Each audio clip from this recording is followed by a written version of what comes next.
Hey folks, so for this video I'm going to do something a little bit different, and I'm going to show you, as you can see already, a bit of the design process. So the way that it works is that if I start this scene, these are two separate Sokoban levels here, or Sokoban minigames. So when I start the scene, those will be made invisible in the scene.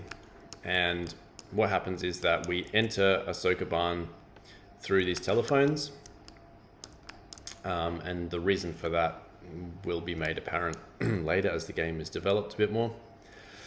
So we go up to a telephone, and that's basically our entry point, and when we do that, it sort of does a quick screen fade and transitions our main camera, which is a first-person camera, to the Sokoban camera, which is basically, you can see that it's mounted here, but it's also on a central point. And originally it was just mounted in a fixed position, but then I put it on a central point so that if you've played the game, you can see that it rotates around that central point. So, and that's just because of a thing where if you've played any 3D Sokobans before, as soon as you start having this kind of verticality, it's easy to get your character lost. And so for me, I just felt like a 100% 360 rotation was just, if I was a player, that's the kind of freedom that I would want to have to control that view. Okay, so the Sokoban setups are actually reasonably complicated, like a bit more than you would probably think. So we've got the entry point here, which is the phone thing on the pillar. So each Sokoban has one of those. That may or may not be connected to a cable, depending on whether completing the Sokoban triggers something, which in the case of this one, it does. If you complete the Sokoban, the cable lights up, a la the witness, and that opens this glass enclosure.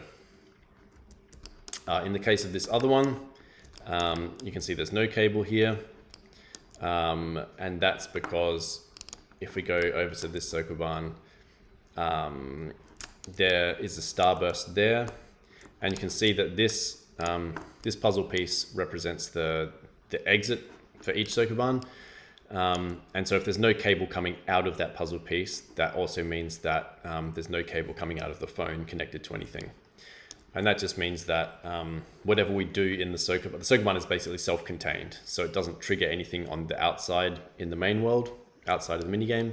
So in this case, you're just here to get the starburst, and then you can complete the level. Whereas in this one, there is a starburst in the level, but you can see the cable running out here, and that opens that glass enclosure that I just showed you. So what I'm going to do is I'm going to quickly add a new one, and so that's just duplicated this one exactly here.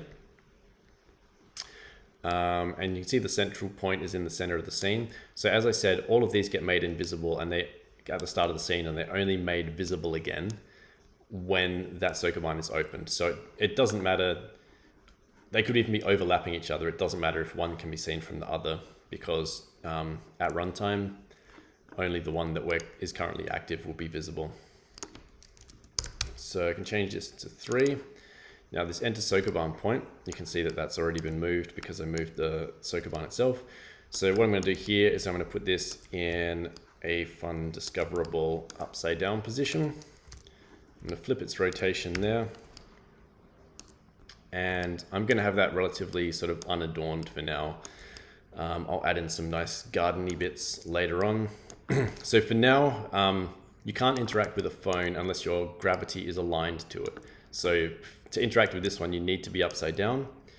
But at the moment, you might have seen if you've played the game that basically everything else, if you're not aligned to its gravity and you try and interact with something or pick it up, it'll be just a blue question mark.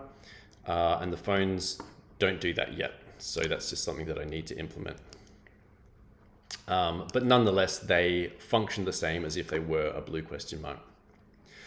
So we've got that already. That's going to open up this Sokoban. And we're basically going to keep to the same gist as this one, where we're not going to, or at least for now, we're not going to trigger anything on the outside. We're just going to have a starburst that can be collected inside there. And so that one of those islands is casting a shadow on that. So I'm actually just going to move that up there. Okay, so which we can do because we know that the camera is sort of attached. The camera setup is a child of that, so we know that that's going to remain in the same position. Okay, so our Sokoban script already does lots of fun stuff, but I've only created prefabs for this collection of stuff, which is a moderate amount of stuff to play with, but it's really just the tip of the iceberg of what the Sokoban system can already do. So what I've done is just dropped in a switch there. You can see that it's not in the correct positioning. So if I go here, I've got this thing to trigger events. And if I trigger that in the editor, you can see it's now perfectly aligned to the grid. So as long as my Sokoban pieces are inside this cell's parent, then I can just trigger that and it aligns everything to the grid nicely. Even if I didn't do that in the editor, it does that during void start at runtime anyway. But it's just, visually, if you're a bit OCD, it's nice when you're setting things up for it to do that for you. So what I should probably do is get rid of as much stuff as possible. Otherwise, I could probably easily get lazy and end up with a level, accidentally end up with a level that's too similar to the level I already have. Okay, so I've got that swapper in now. So I don't need to hit that again, but okay, and I've got this switch. So the switch triggers these kind of blocks. So it makes them, it toggles those blocks on or off. So basically if you hit that switch, this block will become transparent and it will not be an obstacle when it's transparent. Now let's set up an actual challenge here. Now this is just like a quick and dirty. This is sort of going in with without a plan, which is not really a good way to live your life, but it's okay for now. This is as much of an experiment of like talking my way through the process as it is of making the puzzle. So as you can see here, these things are edge barriers, which pretty much does exactly what it sounds like it does. So rather than everything having to be a block inside a cell, an edge barrier can define the connections between cells. So obviously if there's a wall there, I can't walk through the wall to get from that cell to that cell.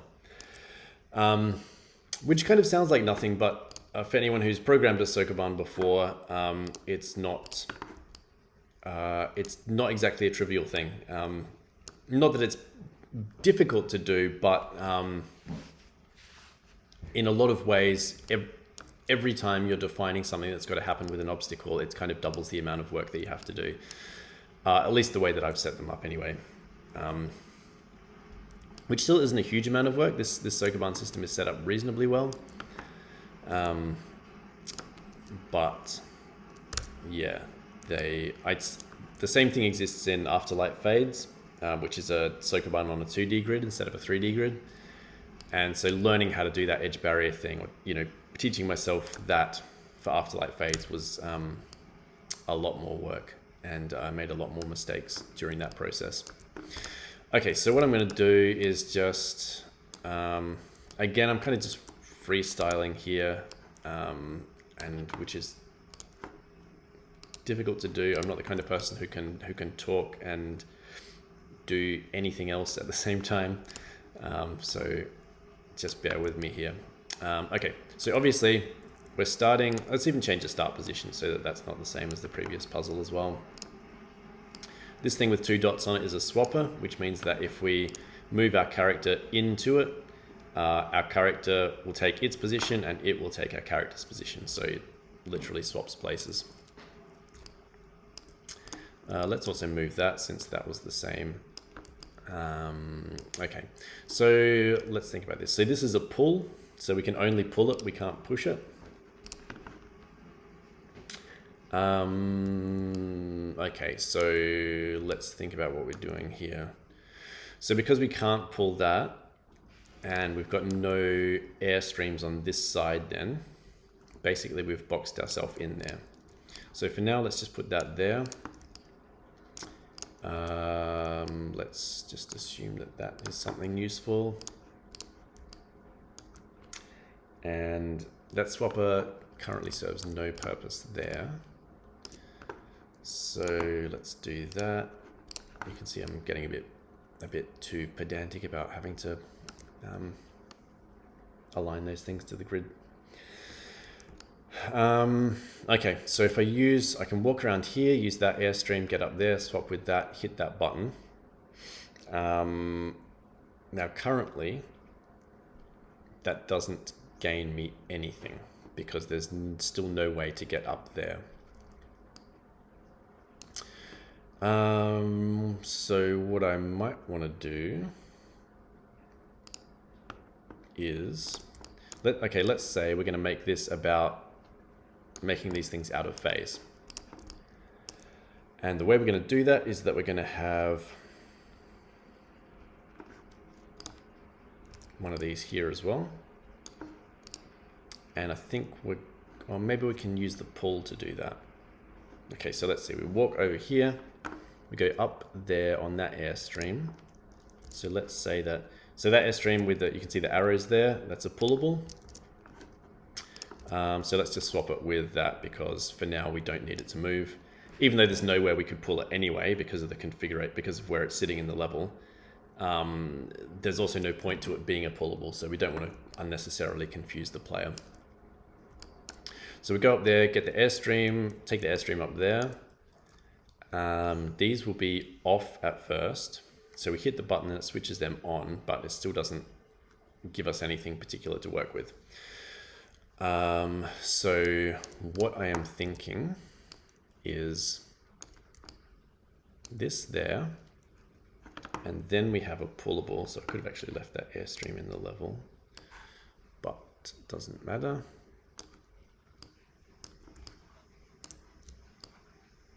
So put that there and that there, just so that things have to be roughly in a grid position for it to be able to snap it to its proper position, obviously. Otherwise it wouldn't know where it's trying to snap to. Actually, that one didn't look like it did snap to its grid position, so maybe that needs to go up a bit. Or down a bit. Ah, I know, okay. So it's outside the cell's parent object. So there we go. Okay. Now, I think I haven't thought this through properly, but that's okay. Because I was thinking of dragging it to here, but because it's a pullable, you can't actually do that. And because it's at the edge, you can't do that. And don't worry if what I just said then doesn't make sense. Basically, I was thinking of pulling the airstream here, but if your character's there and you pull it there, obviously you can't pull it in one step closer. So, but what you can do is pull it to this position here, as long as you've got the swapper out of the way, which I think is possible. Swapper there, up there, swapper there, go off there, up there, swapper is there. Yes, it is. So I think if you just leave the swapper hanging in the air above the airstream. Okay. So let's just see what happens. Even though I've made a fair amount of Sokobans in my time, I'm still more of a, I got to play it and to fully sort of get my head together about it. Now, these starbursts, which are called flash collectibles because, you know, originally the game was a jumping flash-like, we need to give each one a unique save name. So lucky I remembered to do that, because that aspect of this game is set up very badly. So if you forget to do that, you end up with multiple collectibles that have the same name, and so if you collected one but didn't collect the other, then the save system will register them both as collectible. So I've really got to fix that. That is actually how Dune Shining works as well, and I think that all 100 collectibles are, I think there's no problems with them, but obviously it's just not an ideal way to have things set up. Okay, so I know that the telephone that I'm looking for is in an upside down point.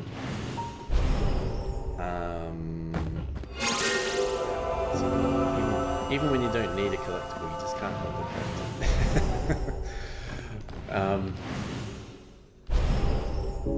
That's to get that dopamine hit.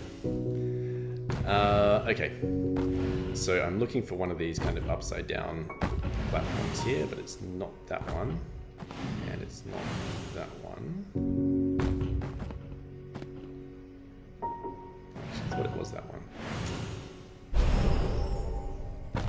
Hopefully I did set it up correctly.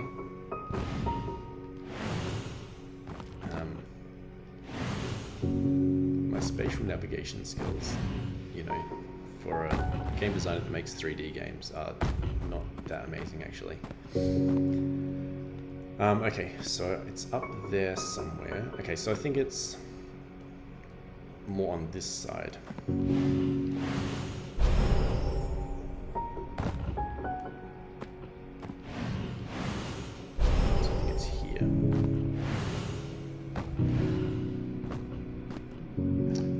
Okay, so that's it there. So, whoops. And that's because I moved the Sokoban again to get it out of the shadow. All good. So all I need to do is go to enter Sokoban, and you can see, yep, that's why we couldn't find it.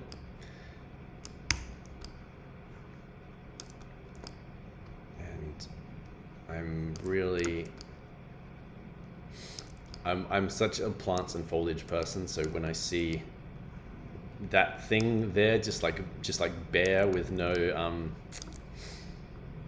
trees or bushes or rocks or whatever around it, I immediately want to jump in and do that. And that's a real problem because, like, I mean, this game, it's obviously, with this game looking the way it is now, it's not a problem. But even when I'm at the stage when I should be whiteboxing something, like when I should just be whiteboxing and getting the mechanics down, I'm immediately, or way too soon, wanting to put in like trees and plants and whatever. So it's not always a bad thing, but you know, sometimes you got to struggle to resist that urge. Okay, so it's still also got the same name, so I got to remember to change that name. Something kind of nice about that color balance there. And so for now, all the, you know, talking about trees and bushes and whatever, I'm just using basically the same, you know, ground plants and whatever set up for all of these. So I might even just do a simple randomization system where I just have a collect, like rather than hand making, you know, plant set dressing for all of these, just have a bit of a randomizer for it instead. Okay, so this is, you know, it's nothing, it's just kind of trivial stuff. So that is there floating in the air. You end up in that position, which if there's something above you on an airstream like that, then you can't go up because it's blocking a position, but that probably doesn't matter. So the actual issue here is that if you've been following, you've probably noticed already, but that these blocks are already solid. So that is basically completely useless for what we need. But that's okay, and I think it does actually work for this puzzle. So this puzzle is not doable yet because the blocks shouldn't be solid. But if that's the only way to get this swapper out of there, so we're still good there. We're still good there. So let's imagine those blocks weren't solid. Ugh, that's not meant to happen.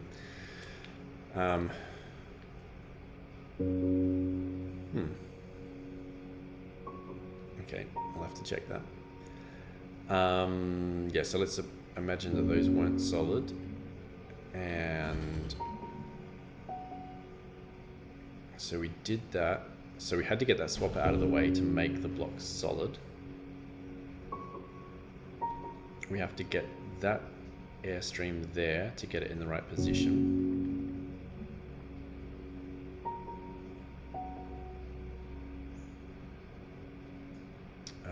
That airstream and that pushable actually just don't matter at all.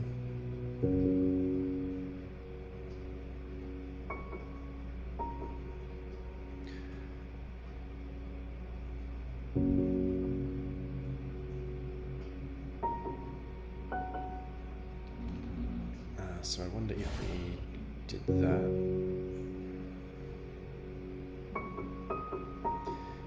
We can't do that because that just causes that to happen. So I don't think we can get that airstream down there. So I think there's currently no way to solve this, which is okay because that's what we're testing for. Okay, so first things first, I just need to feed in those materials for those blocks, which is just a little bit of a quirk of the way this has been set up. I've just done a bit of an edit to fix that last issue. So, so we left off where these materials on these toggle blocks weren't properly toggling. And so I put those materials in, but I've just basically changed the system. So I've done the same thing I did in Afterlight Fades, which is basically toggle blocks now have their own script, which defines their materials, which isn't that important. But what is important is that they can now be defined as on or off at start, which means that we can put them in or out of phase. And for the very few people in the world who have some of my playtesters really, who did the public playtest, who've had the opportunity to dig deeper into Afterlight Fades. Once you get a few worlds in, we start doing these kind of like phase interrupt puzzles, where you need to basically block toggles from being able to toggle back on. So it's in this example, where this one's on and these two are off, you need to sort of synchronize the phase of them as you're toggling them. So basically that's what we're going to do in this puzzle. We do have a separate thing that we're going to get to, which we haven't done yet, which is too complicated for me to talk about without showing how the code works, which I'm not going to do. So for that reason, I'm just going to leave that one off. So basically what we need to do with this airstream here is going to be very simple. And a not interesting part of the puzzle basically until I implement something that I've got to implement with that, which is basically once this is off, at the moment, because the way it's coded, I can't drag the airstream through that block even when it's transparent. So later I'm going to go in and fix that, but for now I'm just going to execute this just as a way of basically finishing off what we were talking about so that the video has a nice conclusion. I apologize as well, listening back to the first part of this video, I realized that the music is quite loud because I'm not wearing headphones, so the music and sound effects are kind of doubling up because they're feeding back into the microphone. So hopefully you can hear me okay while the game music is playing. I'll try and talk a bit louder. Okay, so we're going to go back and find this puzzle here. This kind of like clunky walking around on the bottom of the island stuff is not going to be a part of the game, or is going to be reduced as much as possible. Some of the playtesters sort of pointed out that it feels clunky, and I totally agree. It was never meant to be the way the game is played. So, but for now, that's just the way that this is laid out. And in some of the levels, if you've played much of the game, you'll see that there's like kind of upside down islands, which mitigate that. This sort of is that, but this one isn't dressed and it doesn't have grass on its underside. Okay, so we jump into it. It's called Flight Exchange, which again was a first thought name, so you know, don't judge me on that. Okay, so what we need to do is get that airstream there into so basically this here in the direction that I'm pressing normally has a starburst on it, but we've already got it. So I could clear the save data so the starburst reappears, but I won't bother doing that. I'll just play through and pretend that that's where we're trying to get to. So you can see that this toggles whatever state the blocks are in, so they're treated individually. The script is actually set up to do both, either synchronize them or treat them individually, depending on the circumstance, but for now it's doing this. So if we try and get that up there, we get ourselves stuck. So we need to find a different solution, and that different solution is basically just messing with the phase like this. No, not like that. By doing this and then that. And then that. Okay, so now this is blocked, so if we try and switch that on, it doesn't work, which is what we want.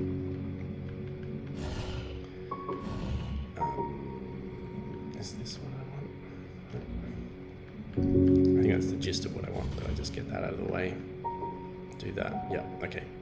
And so this is where we're trying to get this here, and then this where I'm standing now is where the starburst was. So, yay, we got that collectible, and now we can exit the level. So, actually the way that the game is set up at the moment, once you get a collectible, you could even quit out via the menu. And you still get to keep that collectible. So collectibles like inside of Sokobans like this are just self-contained puzzles. Like getting up to here is, you know, as far as you're concerned, in the sense of getting that collectible, that's it, and then you can manually exit if you want to. We could implement like a Celeste type of thing. If you're familiar with Celeste, the strawberries, if you collect a strawberry, it just follows you around until you land, and so that means you basically can't, you know, cheese the collection of it by just sort of collecting it and then, you know, doing a sort of kamikaze, like collecting it and then dying immediately. And that's actually how Dune Shining works as well. We just sort of copied that concept straight from Celeste, because it was the same. It was too easy just to get a droplet in Dune Shining and drop into the water. So that might be the way that we end up doing this here, but for the moment it actually doesn't matter. Players can sort of figure that out if they want to. And as I said, if there's like a cable running out of this puzzle piece there on the right side, then it means there is a purpose for finishing those particular levels. So I'm going to leave that there, and thanks for joining. And as always, if there's anything that you want to see about the development of Dream of the Starhaven, then come and chat with us in the Discord or in the Steam community. So cheers, and I'll see you next time.